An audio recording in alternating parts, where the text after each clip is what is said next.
this relationship between one person and another in new material added to the latest edition of my titled Philosophy of Freedom.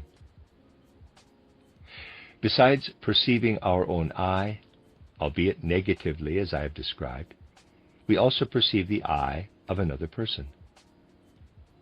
We would not be able to do so if we ourselves were conscious of our own I. If the I dwelt in our own consciousness, the relationship between people would be fatally demolished.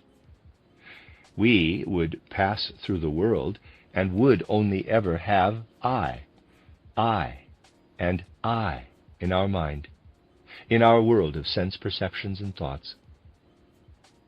We would pass others by and feel them only to be shadows, would be surprised when, on extending a hand, these shadows took hold of our hand. It would be inexplicable to us why our hand did not simply pass through the ghost of another person. This would all be down to the fact of possessing the I as substantial entity, and not just as a negative picture in our thoughts and sense perceptions. But we do not possess it like this. We have it only in our will and the feeling that emanates from the will. There, the actual I exists, but not directly in our life of thoughts and sense perceptions.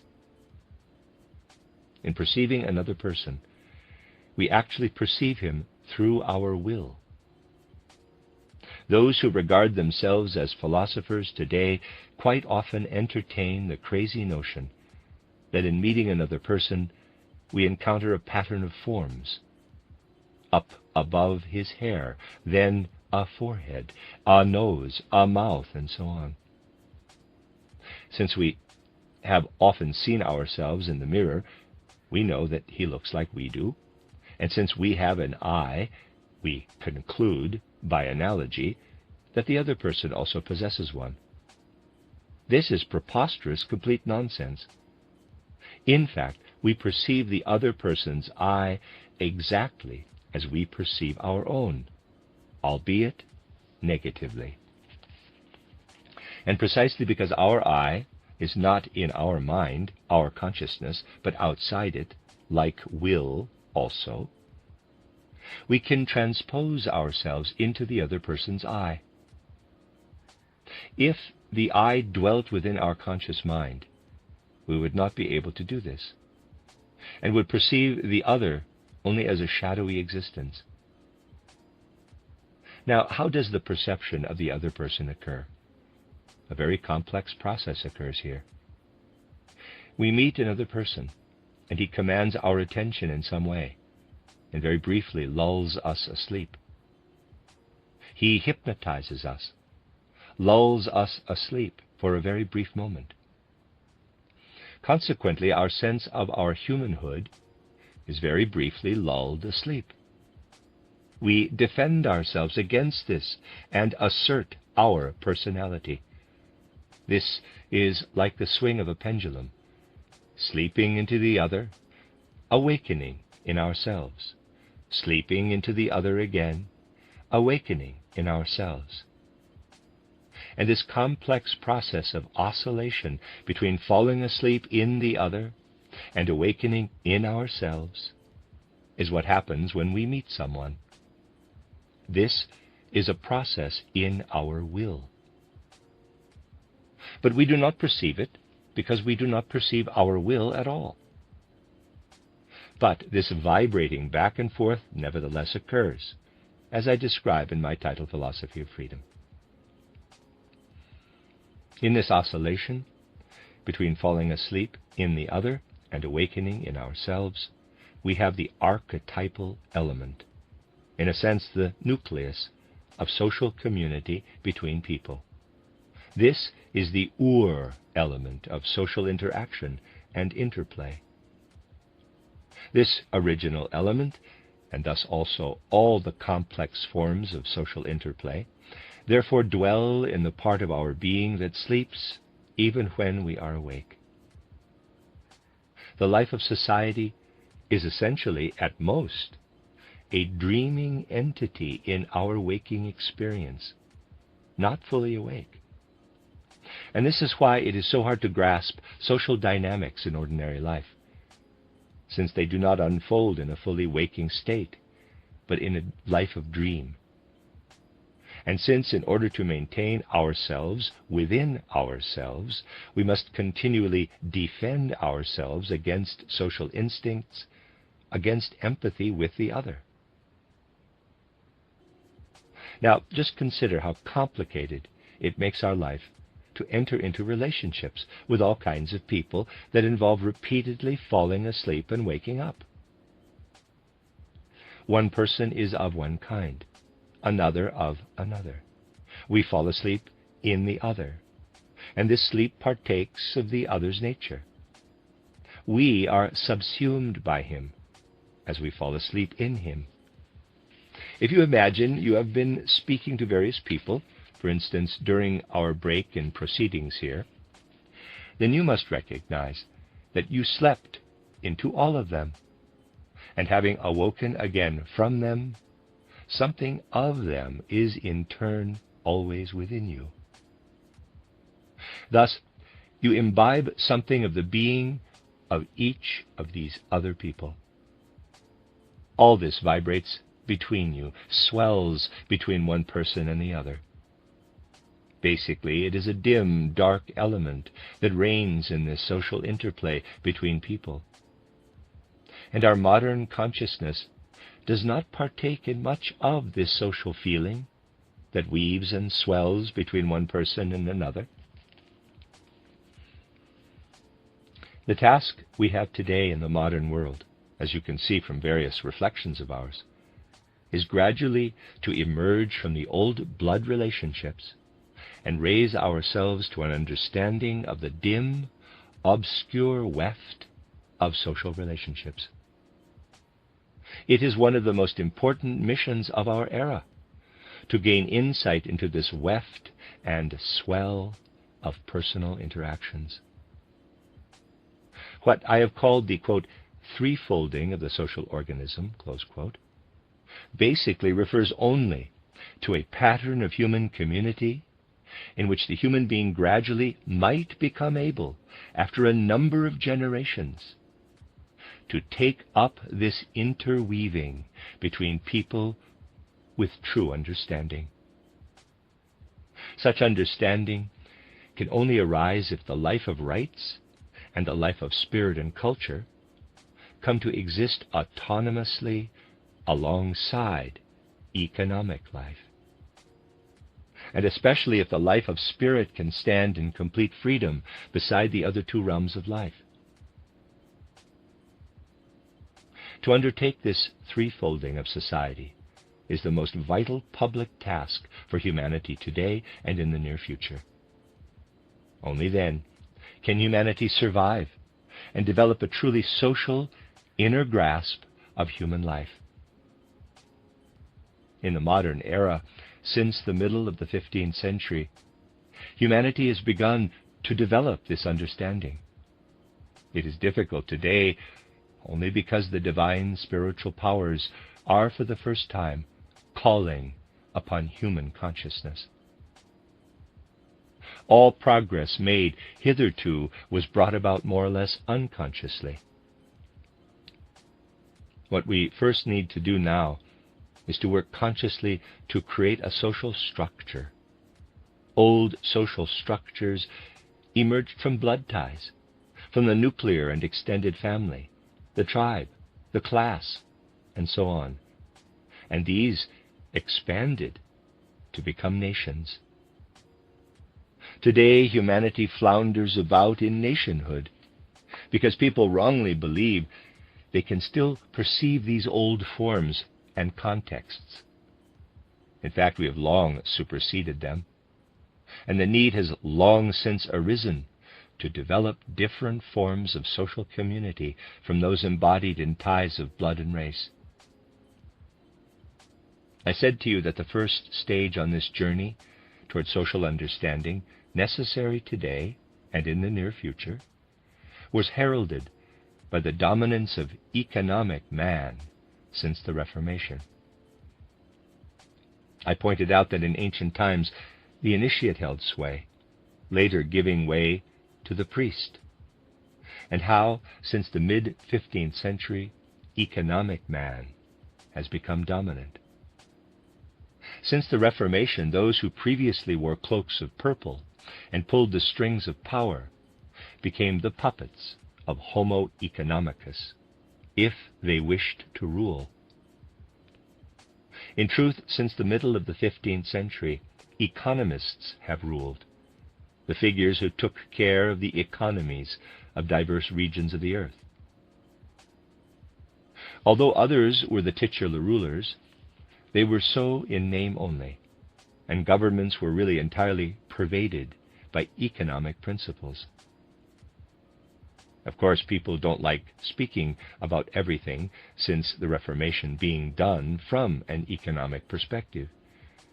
They prefer to speak of ideals and so forth. But these are merely masks, concealing what the real actors on the stage of history were about. To make sure the veil was not lifted too much on this truth, ministers of culture, education, justice, and so on, have gone on being appointed since the Reformation. But in fact, they were all somewhat diluted finance ministers. If you examine realities, you can see that at most such roles were a continuation of old traditions, but under a largely economic aspect.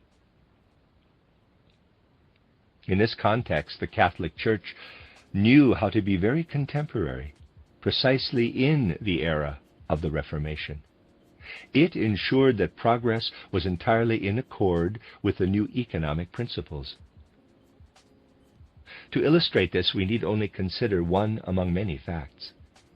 Up to this point, the Church had succeeded in bringing about a close connection between the loftiest spiritual matters and the most trivial, mundane concerns. In olden times, you could make recompense for your sins by all kinds of actions, but gradually it became possible for you to pay for them in cash instead. Faster, really, than the other worldly powers, the Pope counted on these modern advances. He began to assure his future income from this penance for sins. If you have the power to make people pay you for absolving them from the sins they have committed, this represents an enormous future income. And if this is assured, as it can be by human faith, the income becomes very secure. The biggest Sienese bank, therefore, thought it was very secure business to purchase from the Pope a given number of such future penances. Making fulsome use of these funds, the Pope drew vast sums from the bank in Siena, and the bank appointed Tetzel to levy them. He went around the countries of Central Europe gathering in the absolution funds for this Sienese bank. So as you see, the Church became very adept at employing modern conditions to its advantage. These historical facts must be carefully considered. Homo economicus emerged. The Church was there, but ultimately its administration of spiritual matters became, with the help of the bank in Siena and its debt collector, its agent, only a mask of spirituality. If you study recent history, you will certainly find deep significance in the rise to dominance of economic man. The Pope only remained as strong a ruler as he was because he recognized the right moment to become an economist also, incorporating Homo economicus into his position and function. Yes, Homo economicus came to dominance from the Reformation onward, succeeding the older figure of the priest. Only in the 19th century did humanity in general arrive at the stage which the Church, with its far greater understanding of progress, had already come to at the time of the Reformation. But this economist type prevailed only into the 19th century. and then gave way to yet another type. In saying that this new type became dominant, we mean that it came to control the structure of society. In the first couple of decades of the 19th century, the usurer or banker became dominant. If you seek a true definition of the banker, you find that history becomes extremely touchy about it. If it is mostly avoided, you study real underlying socio-economic factors to discover a definition of the figure of the banker, whether great or small. Be careful to avoid seeking a definition of the usurer too, for in fact the two definitions closely resemble each other, inevitably. And this is a secret that has been carefully guarded in recent times, just as certain secret societies have guarded their symbols, in quotes, and phrases, in quotes, rather than scattering their pearls, in quotes, before humanity in general. This remained hidden in ordinary society. Bankers became dominant, and if we examine how social structures developed during the 19th century, we find that in the first couple of decades of that century, the banker, this specific economic type, whose economic activity involves only money, came to exert his decisive influence, as Homo economicus had done formerly, on all developing social structure, on all national laws, and such like.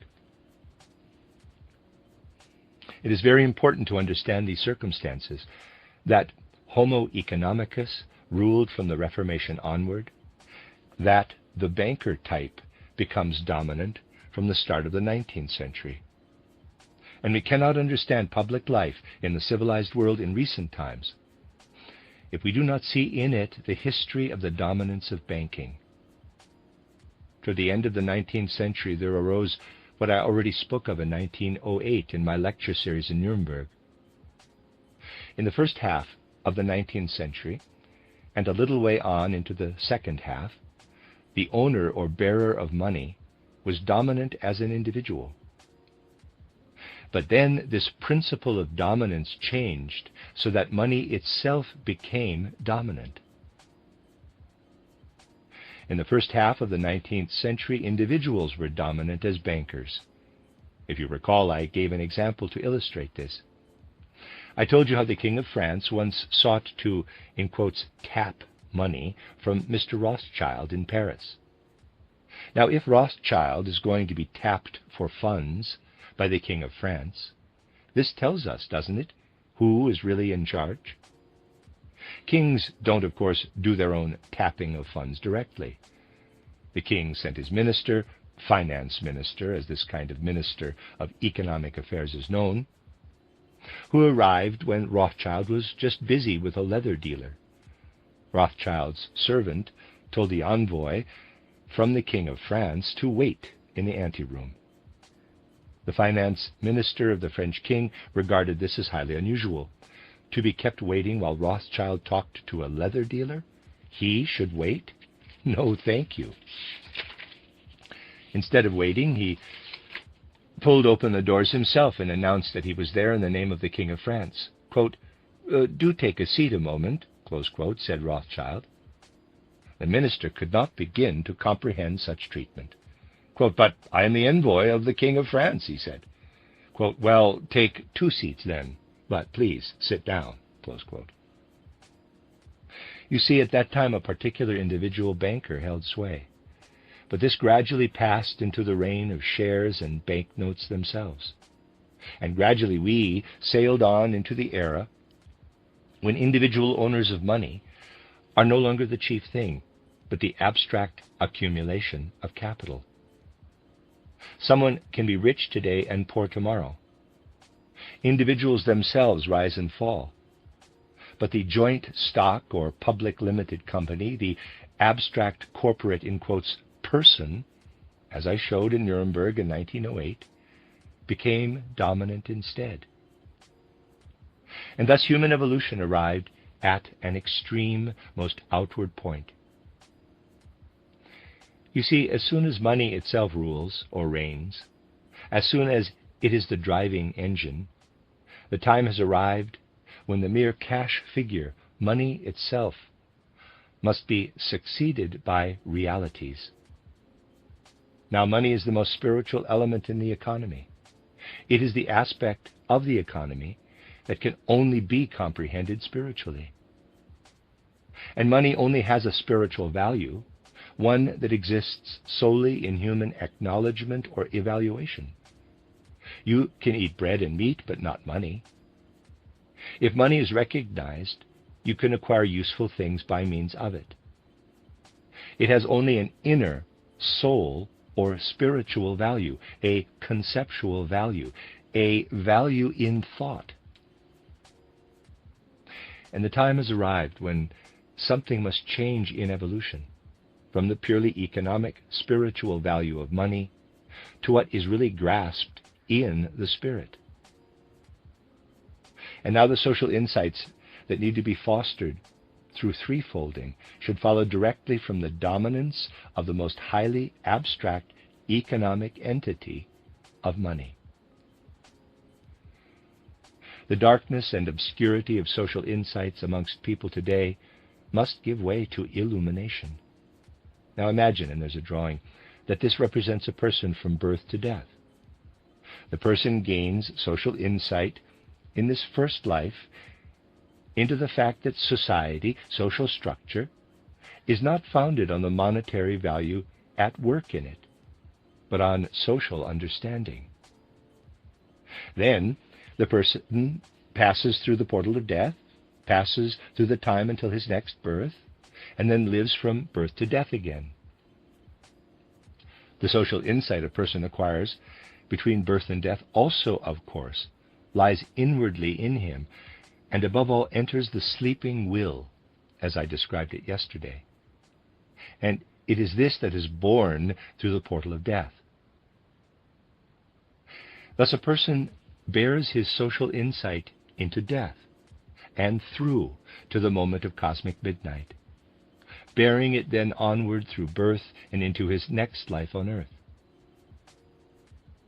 What becomes of this acquired social understanding, these social insights, in the following life? This great question is one we must ask today. These insights become understanding of karma. In other words, the present era of humanity's overall evolution is one when humankind must acquire social understanding, for it brings understanding of karma in a following incarnation. But no one can acquire social insights except by acquiring understanding of the Spirit. You see how things are interrelated, how social understanding is dependent on spiritual understanding, on a spiritual grasp of the world and outlook, and how, in turn, this social understanding can give rise, as human evolution continues, to the necessary perception of destiny. When people pass through the portal of death with social insights, and subsequently are reborn, they will come to understand their destiny in their following life. This is the important thing, for us to fully recognize how things are connected, interrelated in humanity's earthly evolution.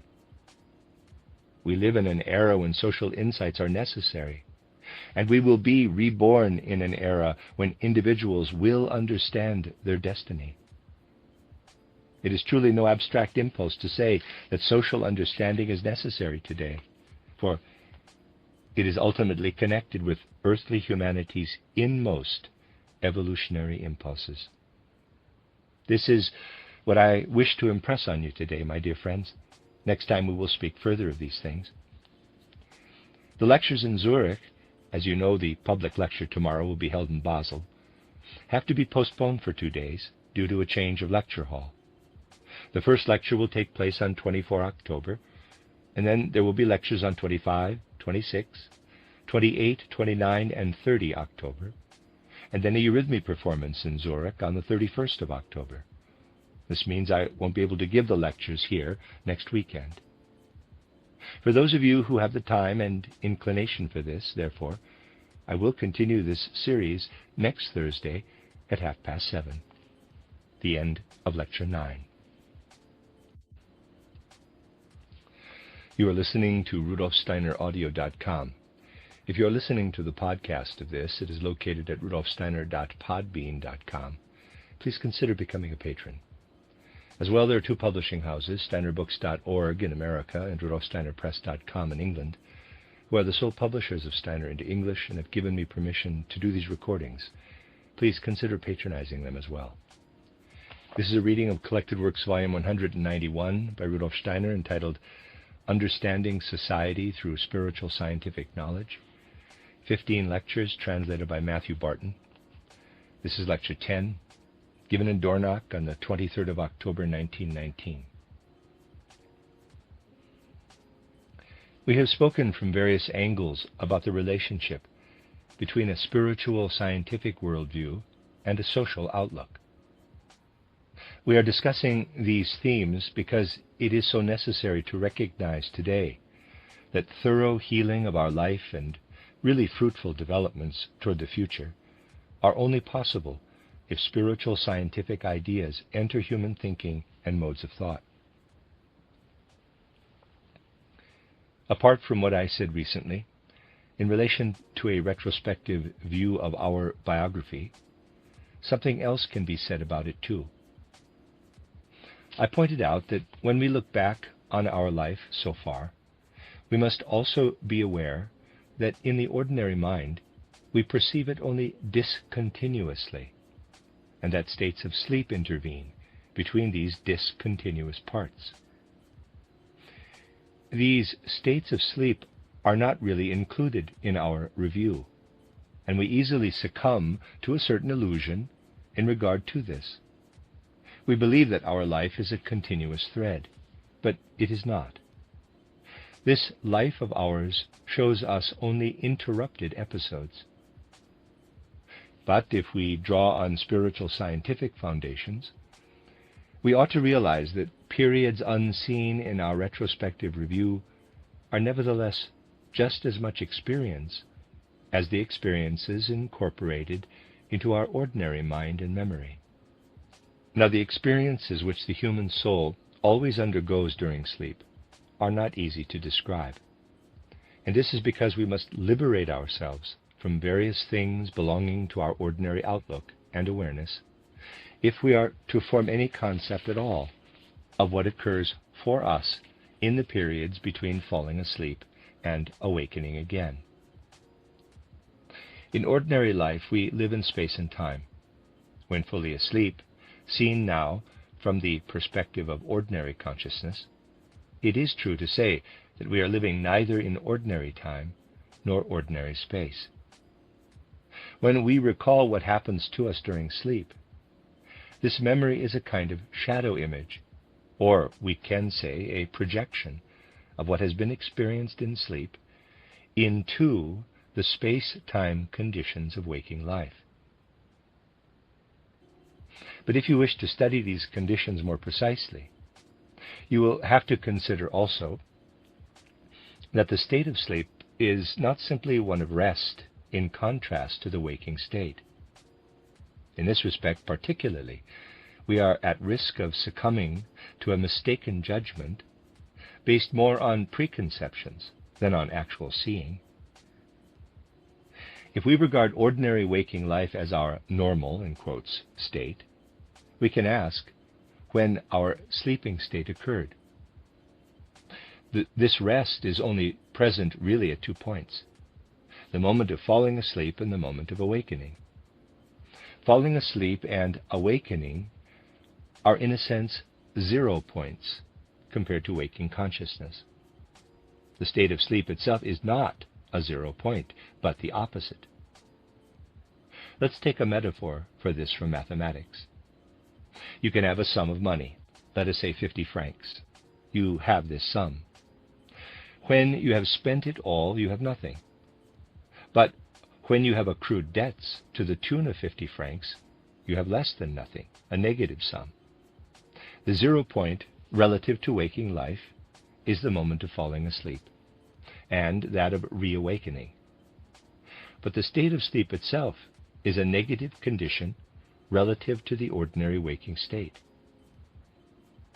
While we sleep, processes occur that are the reverse of ones occurring in waking life. Processes of a very different kind. Ones whose reality is not subject to the laws of space and time, like those of waking consciousness. But something really comes into its own element in this state of sleep, as you may have sensed in a recent lecture. Our true I, capital. The I lives in our will, but is asleep there, as we know. The true I does not enter our ordinary life of thoughts. We would never become aware of it except as a kind of negative space. And as we look back on our life and experiences, we do not include both days and nights in our review, but only the waking experiences of our days. And instead of saying that we look back on our nights, we say I. We feel ourselves to be an I. Such truths must slowly permeate human beings, for otherwise they will be crushed by a merely scientific view of the world, which has, of course, also, for the majority of people today, come to encompass all other realms of life, all other outlooks. We will only come to know ourselves fully if we can say to ourselves at every moment of our life that we are not only a person of flesh and blood, with consciousness, as most people today are aware of, but also someone who hatches or emerges from his body between falling asleep and reawakening. And that during this time of sleep, we live in quite different conditions than in ordinary waking life. Only then, during sleep, is our I in its own true element. It can unfold and lay claim to its substantiality. During waking life, our I is only present in the will. In thinking, and even in a large part of our feeling, we only possess images of this I. This is why it is badly mistaken for some philosophers to claim that there is reality in the I a person addresses as his. Only if we woke to higher consciousness in sleep would we perceive the true I. Or if we could see the process at work in the will, then too we could experience our true I in this will. These things should really pass into our feelings and sensibility if they are to play their due part in life. We must be able to recognize that in our ordinary outlook on the world, we are only able to comprehend one half of our being, and that in the other half we are perpetually embedded in supersensible experiences, which we are unable to perceive with our ordinary consciousness. A person will only be able to acquire a certain reverence for underlying creative principles at work in us if he can connect with supersensible reality in this way. And in a materialistic age such as ours, not only will a view of the supersensible realm disappear, but along with it also this reverence for the creative principles at work in the world. Reverence altogether will vanish from human hearts. There is really very little reverence today. Very few of the feelings that can truly lift our sensibility to the supersensible realm. Many of the feelings people still try to preserve are nothing more than a kind of sentimentality, which is always also untrue. Sentimentality is never entirely true. If we become conscious of such things, and once again I am obliged to mention this, by absorbing them into both our mind and feelings, a fact dawns before our mind's eye, EYE, that human life and the life of the world possess something like the character of a great mystery. And without this view, that life and the cosmic order are a mystery, real progress in humanity's evolution is unthinkable.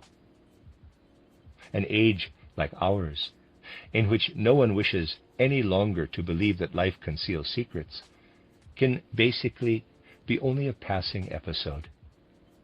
Such eras can exist in order that people cut themselves off for a while from their true depths, so that subsequently, through a counter-reaction to this withdrawal, they delve all the further into a real sense for the mystery of life. But this mystery of life can come home to us neither through sentimentality nor abstraction. It can only dawn on us if we are inclined to enter into the realities of the supersensible world in specific detail. We can make something like a beginning with this if we can really develop a kind of sacred feeling toward our entry into the state of sleep, and likewise a sacred feeling as we look back upon it, that condition when we were, without even really speaking metaphorically, dwelling in the habitations of the gods. But ultimately, we must recognize how far removed modern outlooks are from this, and how thoughtlessly humanity today regards this other side of life. But if the realm that lies behind falling asleep and awaking is not understood, how can anyone encompass what lies beyond the span between birth and death? Beyond this span of our earthly life lives something that also exists between birth and death, although here it is hidden behind a corporeal sheath. If there were a less egoistic religiosity, a more altruistic religiosity alive today, I have spoken of this before, the experiences we pass through from birth onward would be seen as a continuation of pre-birth or preconception existence in the world of spirit. And then we would see occurrences in human life as miracles, as enigmas we must continually seek to decipher. We would feel a longing to look upon human development as a revelation of something that takes shape, configures, and embodies itself from supersensible worlds into the sense world. And basically, it is already true to say that we can only comprehend post-mortem existence in the right way if we first consider life before birth. Life is indeed full of mysteries, and in our era, evolutionary necessities mean that a number of them must be revealed to humanity. We cannot acquire awareness of the entirety of our being and nature if we do not enlarge our view of ourselves to encompass life both before birth and after death. Without allowing our pre-birth and after-death life to shine into this corporeal existence, we will know only a part of our being. It is still extraordinarily difficult to talk to people about these things, unless they are previously prepared somewhat through a study of anthroposophy. Either they are keenly interested in preventing the truth of such things from reaching others, or they simply fail to understand them. You need only look around you to discover that most people, in their habituated views of the world, pay very little attention indeed to pre-birth life. They are more concerned with life after death, because they would much prefer to survive the decay of their physical body. Religious confessions reckon with this kind of egoism, speaking basically only of life after death, but not of life before birth. Now, this isn't the whole picture, but it is still hard to talk about these things today, since it is a dogma of the Catholic Church not to believe in a life before birth, and other religious confessions have adopted this too. Most of the Christian confessions now consider it heresy to speak of pre-birth life. But to dogmatically refuse to consider life before birth has an extraordinary impact on humanity's evolution. I am not so much speaking of conscious things, but more unconscious factors in human evolution. But there is almost nothing conceivably more likely to cradle people in illusions about their own nature than to withhold from them insights into life before birth. This is because it falsifies our whole outlook on life. If we are deceived into thinking our presence here on earth is due only to mother and father. In creating this illusion, the Church has secured itself a hugely powerful means to withhold insight into pre-birth existence. And the Church will therefore fight ferociously against all teachings concerning it. The Church will not endure them. One should not succumb to any illusions on this point, nor should one think that life is easy to understand without taking account of pre-birth existence. But there is something resulting from this to which you should give deep and thorough heed. Let us recognize that it lay in the interests of ecclesiastical confessions to withhold important truths about human nature from people, that they more or less made it into their mission to do so. By this means, the churches were able to wrap people in dullness and illusion. And now, today, we must no longer be deceived about this, nor seek a tactful compromise here with all kinds of ecclesiastical confession. No compromise should be made. And let us be clear that it will serve no purpose to try to say that anthroposophy is concerned with the Christ, is not atheistic nor pantheistic, and so on. This will never help, since the church confessions will not mind in the least if you do not concern yourself with Christ. They wish to hold a monopoly on speaking about Christ, and they will simply be irritated that you concern yourself with Christ. They want to hold a monopoly on the subject, and there is no point in your forbearance, for if you accommodate them, you will always be inclined to conceal the most important aspects of life in fog and obscurity. Humanity at present needs to work its way through to spiritual insights, to which the dogmatic church confessions are most of all opposed, especially those confessions that have gradually developed here in the West. The Church, as such, cannot be at odds with spiritual scientific insights. That is impossible, for intrinsically the Church ought to be concerned only with human feeling, with ceremonies and acts of worship, but not with a life of thoughts. An educated Oriental completely fails to comprehend Western ecclesiastical confessions, since he well knows he is bound to the outward rite, giving himself up to ceremonies customary in his faith, but may think whatever he likes. In Oriental faith there is still some regard for freedom of thought, a freedom that the Europeans have entirely lost. They have been raised to subservience in their thinking, especially since the 8th or 9th century A.D. And this is why people in the West find it so difficult to grapple with things I recently said, that it is easy to prove any point of view, that one can prove one thing and equally well its opposite. And the fact that something can be proven is no evidence of the truth of what is asserted. To arrive at the truth, you have to delve into far deeper strata of experience than those in which our ordinary proofs lie. But such experience is not something the church confessions wished to bring to the surface. And so they have sundered people from truths such as this: O man, you stand here, and as your organism develops from infancy, gradually there develops in you what you underwent in your life before birth. And what is it that chiefly develops? out of pre-birth existence in an individual life between birth and death? Well, we can distinguish between a person's individual life and social interactions.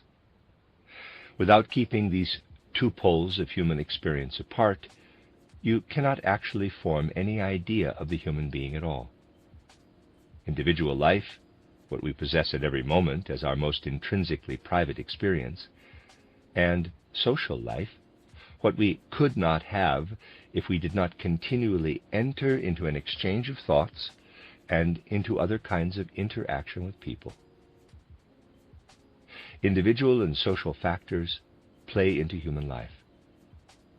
Everything that is individual in us is basically the reverberation of pre-birth life, while everything we develop in the social realm is the germ of life after death. Recently, we even noted that it is the germ of karma.